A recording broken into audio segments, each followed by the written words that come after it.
Hello, and thank you for joining us today. My name is Lori Amadeo, and I work at the Shambhala Mountain Center located in Colorado, and where this summer, from June 23rd to June 30th, 2017, we will be hosting a week-long retreat called Empowering the Heart of Healthcare, Embodied Presence. This retreat will be co-led by Dr. Snyder, who we are delighted to be speaking with today, and talking about this connection between burnout, healthcare professionals, and what meditation has to do with all of this. A brief introduction to Dr. Aaron Snyder. Aaron J. Snyder, MD, is the founding director of the Present Moment Project and personal physician to Sakyong Nipam Rinpoche. A family physician, geriatrician, medical ethicist, and longtime meditation teacher, Dr. Snyder was the medical director of ethics at Kaiser Permanente, Colorado. He is an associate clinical professor of family medicine at the University of Colorado School of Medicine. Dr. Aaron Snyder, welcome, and thanks for joining us today. Thank you so much. It's wonderful to be here. Mm-hmm. So we see the terms mindfulness and meditation a lot these days, and they show up in various professional areas for various reasons. So why did you develop a meditation retreat specifically for healthcare professionals? Okay. It's true, mindfulness meditation in various forms is very available in the towns in which our retreatants will be coming from. So why would they come? Of course, a retreat is a unique environment where you wake up in the morning and you're working with mindfulness practices through the day, through the ordinary parts of your life, through the formal practices, and that is very powerful training, very effective and enjoyable training. But healthcare specifically, there are kind of two kinds of reasons. One has to do with the needs of healthcare people. Living in a healthcare environment tugs on your heart. It breaks your heart, it opens your heart, it challenges your heart. People are in trouble and you're a person too, and no matter how speedy you are, it has an effect on you, and that needs to be worked with. And at the same time, there's enormous speed, there are institutional demands, and when you put those two things together, it's a cooker, and it's difficult. And it's a situation where over half the people are burned out and people leave in legions. So that's the needs. On the other hand, there are resources that healthcare people have that other people have, but not in this sort of concentrated way, I think. One is that same open heart, that people came into healthcare usually, almost always, with an inspiration, a really open, generous inspiration to help. And they decided that they were going to spend their professional life helping people in pain and in need. And that's powerful. That motivation, which can be covered over by cynicism and resentment and the pain of doing the job, that it's still there. And that's the heart of healthcare that we refer to. The other side of it is they're usually reasonably smart and disciplined and go for it people. They're people who get a job done. And meditation is job, it's work. As they say, the only problem with meditation is that you have to do it. And as a culture, they're people who get up and do the thing, do what needs to be done. So putting those together, I believe, and all of our teachers believe, we have an opportunity to do an enormous amount of good by introducing these disciplines to these people who are helpers already. Yeah, so, schedules can be irregular in the healthcare profession, right? With long shifts and demanding expectations. So how can we expect busy professionals to realistically find the time for a regular meditation practice, right? Doing the hard part of meditation, actually doing it. I have to say, frankly, that I'm not sure we can, or to rephrase it, I'm not sure what percentage or how many of medical professionals can and will, but I'm sure that many will. And that's because no matter how busy people are, they do what's important. People in healthcare keep up their continuing education. They find a time to do that. They spend some time with their families. They find a time to do that. They cook meals. They exercise. They do the things that are core to maintaining a life. My experience as a healthcare professional and meditator is that meditation is core to maintaining a strong, healthy professional life. And especially by being introduced to it in this retreat setting, people can experience that themselves. They don't have to believe anything anyone says, but experience that it empowers and opens their ability to go to work every day and be there and do it in a really good way. And then it becomes one of those things they see as important. And 10 or 20 minutes a day is enough to have a fruitful meditation practice. So I think a lot of the blockage, a lot of the time crunch already is a mental phenomenon that meditation works with.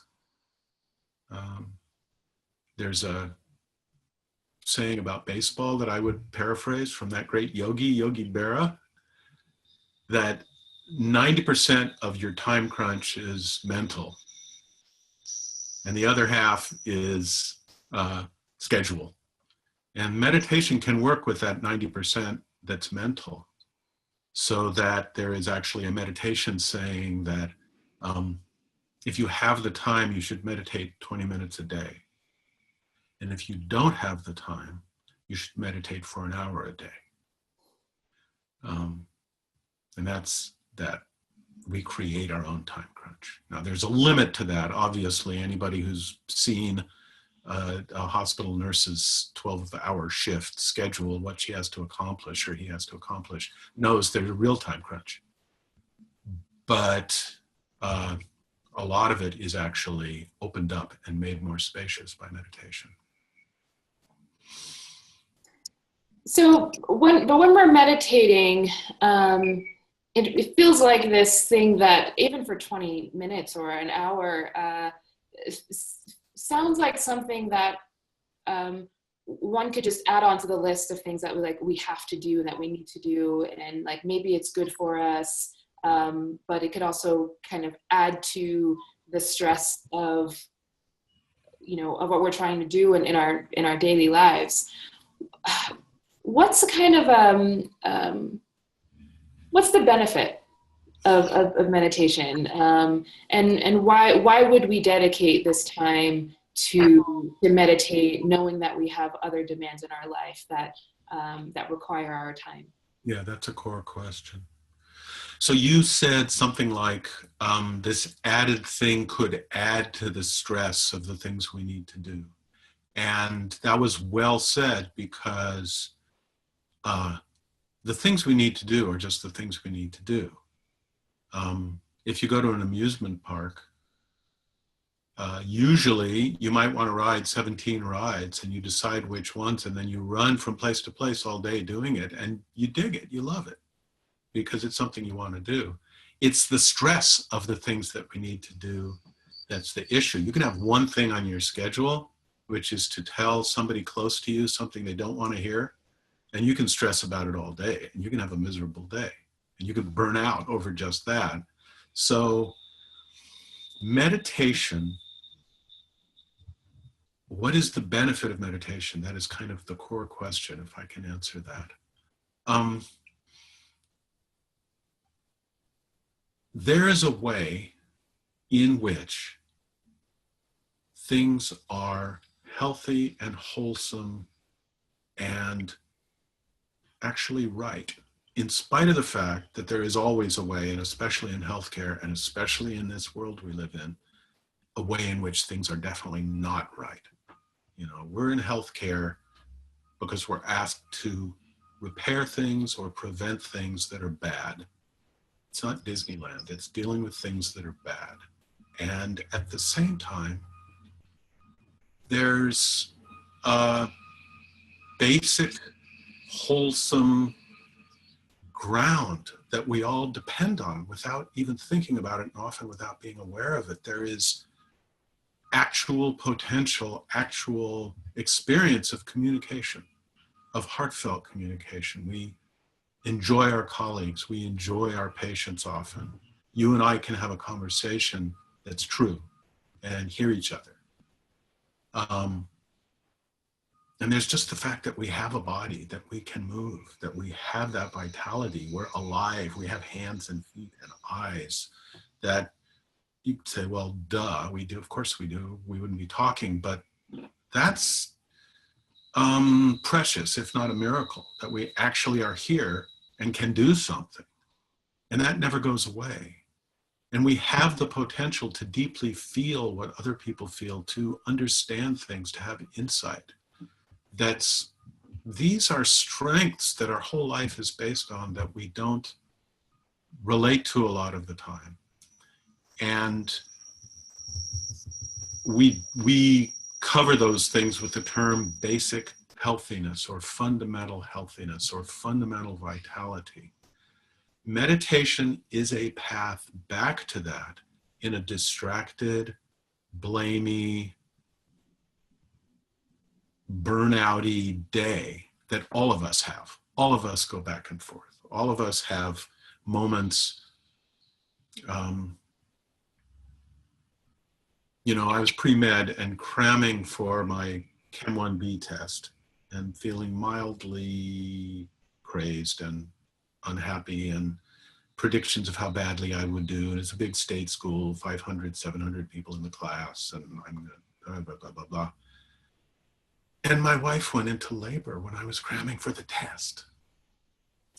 And I spent the day I was going to cram the most at the hospital with my wife. Had 2 hours sleep, a dried up chicken sandwich that the nurse found me, and went to my 8 a.m. final. And I was sleep deprived and I hadn't studied enough. And also, the world was right. You know, the world was strong and things were where they were supposed to be in some way. And it actually, I thought, well, I have to do well in this test because my son needs me to do well in this test. But on the other hand, it doesn't matter how I do on the test. And I got the third highest grade in the class.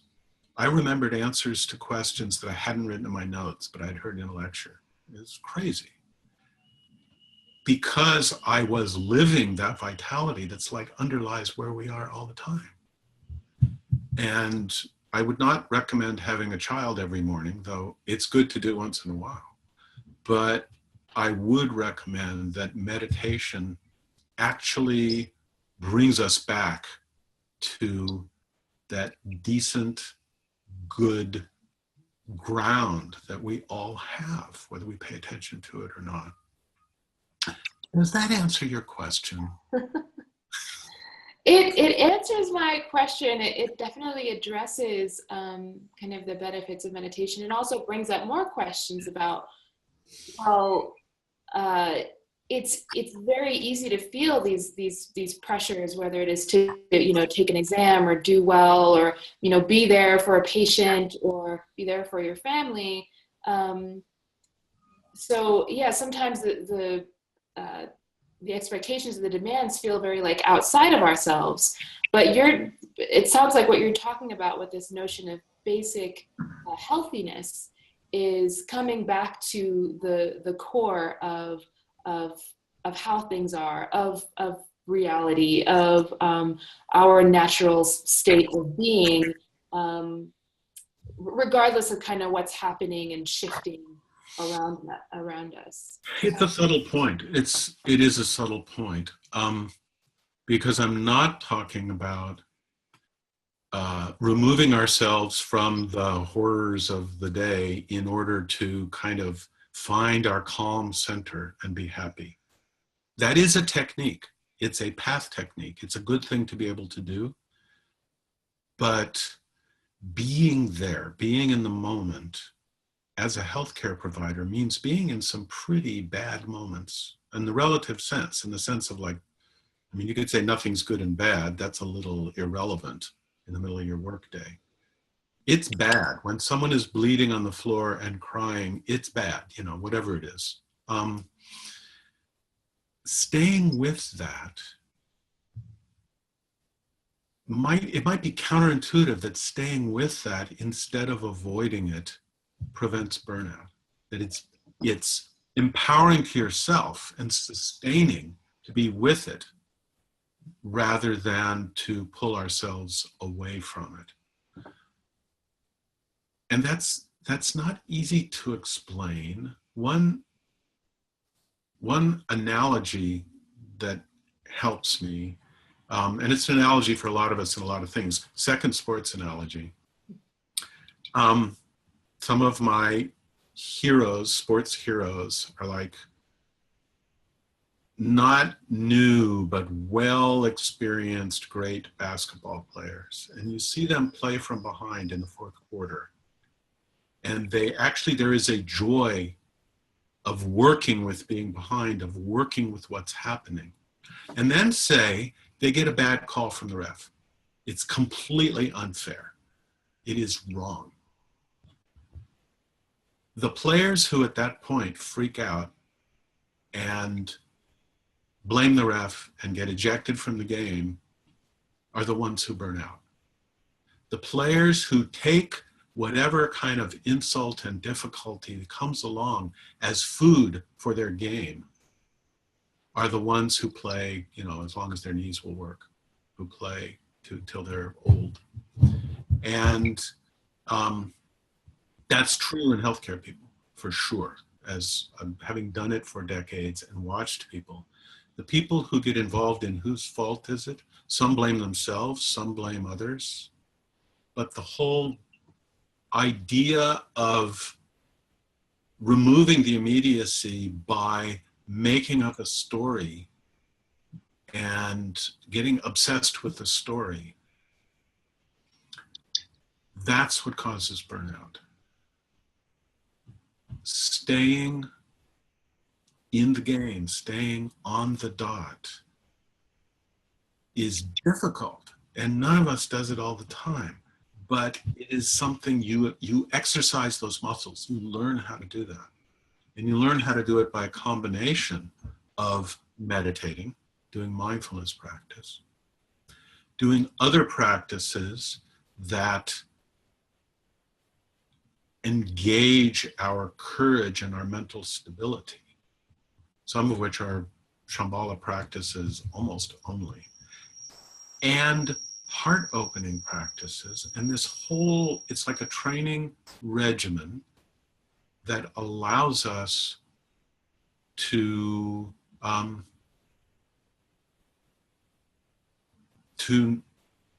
find a stable, I was going to say not freak out, but that's an exaggeration. It's a subtle point. To be there, to say, I'm freaking out. That guy's bleeding. I'm going to take care of him. And to feel good at the end of the day and to feel like going to work the next morning. Mm-hmm. Yeah, so having that experience of, or potential experience of feeling really stressed and burnt out and almost like solid in a state of being, kind of how that relates to meditation, you're saying, is kind of just resting in that reality so that we can meet it, even if it's like really stressful. Is that what you would say is kind of the connection between burnout and meditation? Describing the connection won't create the connection. This is where we get to kind of the limits of description and the limits of having a conversation. That's, again, the problem with meditation, right? You have to do it. There is an experience of, it's hard to say resting in a moment because it doesn't feel restful. It can feel like riding a bear. It can feel like holding onto the mast in a storm, but at the same time present and with your resources present. And there's no, we can't talk ourselves into or out of the way our minds work. It doesn't work that way. We cannot say the magic words in our head or read the magic book or go sit on our favorite hillside and read the magic book and actually create strength in our mind, create flexibility in our mind, create openness in our mind and our heart. That happens through experiences, and many of them are real life experiences. People who take care of people all day have that opportunity, if they can, rise to it.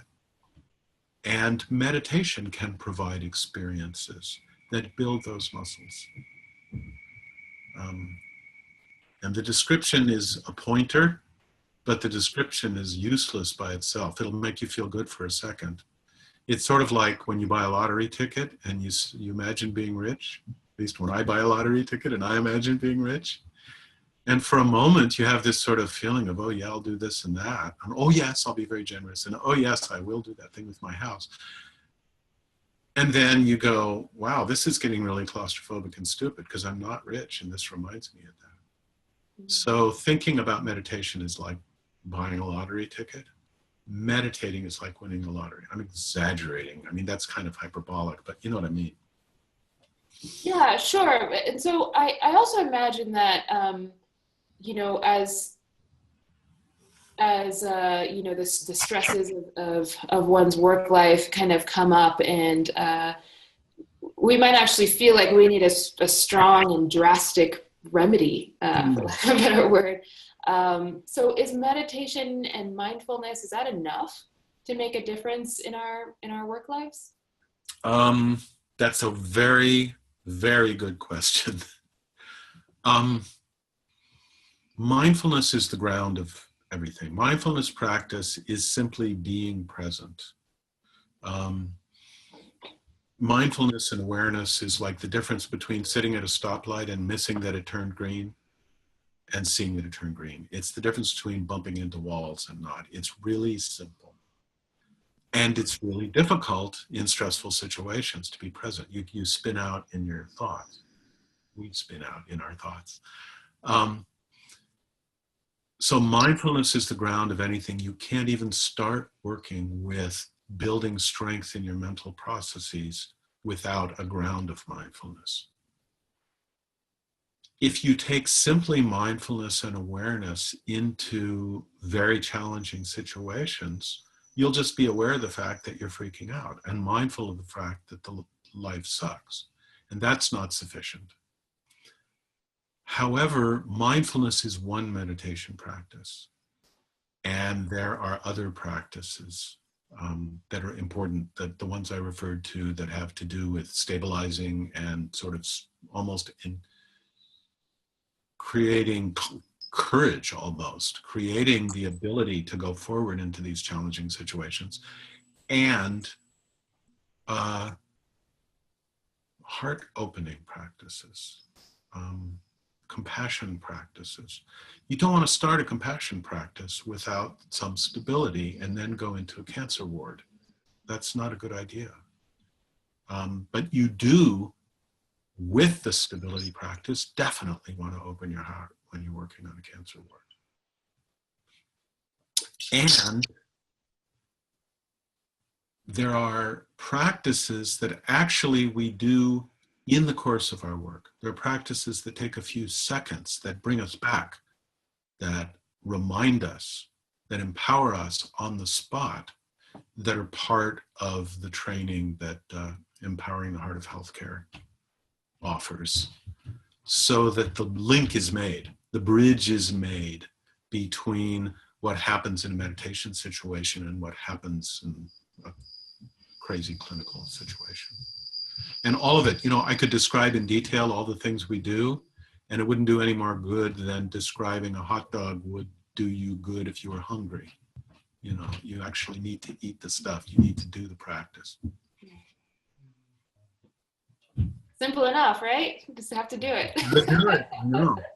And it's a joy. It's like physical training. It's a path that has challenges, but also has enormous joy and vitality and goodness. It's a delicious path. And like physical training, it starts out not knowing how to do it and having to go through what one goes through as a beginner. It's no different from learning your first 2 guitar chords. It's always that way. And people in healthcare know that because they have gone from aspiring to be competent as a healer to being competent as a healer. And they know how awkward and difficult it was. And they know that you can create capacity in yourself. So this is another dimension of doing that. Great. Do it. So are there any other thoughts that you'd like to share with us regarding mindfulness, meditation, particularly in the context of this upcoming retreat? Well, when I think about the retreat, I want to say a little about the retreat itself because I'm very excited about it. And for me, I have been a meditation teacher longer than I've been a doctor. I've been a meditation teacher since I was a very young man, and I love doing it. And I have done some workplace training with healthcare people, but I have never done a retreat at Shambhala Mountain Center, which is one of the 2 or 3 best retreat environments on the planet that I know of. I have never done a retreat with healthcare people. And so for me, it's bringing these 2 worlds together. And I know that healthcare culture includes a lot of complaining, and it includes a lot of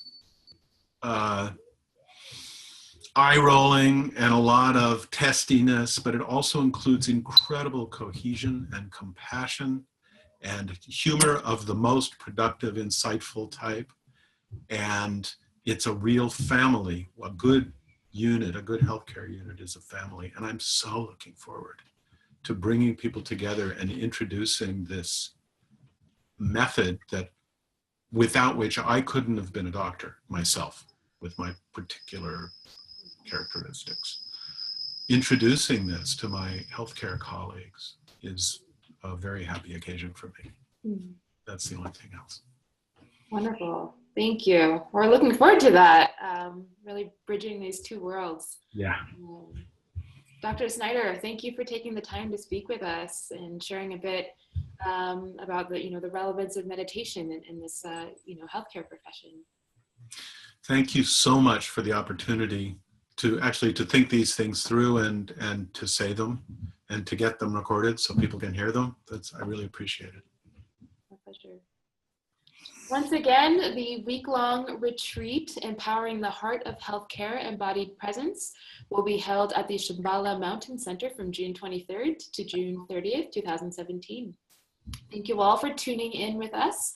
If you're interested in learning more about this and other offerings at the Shambhala Mountain Center, please visit our website, shambhalamountain.org.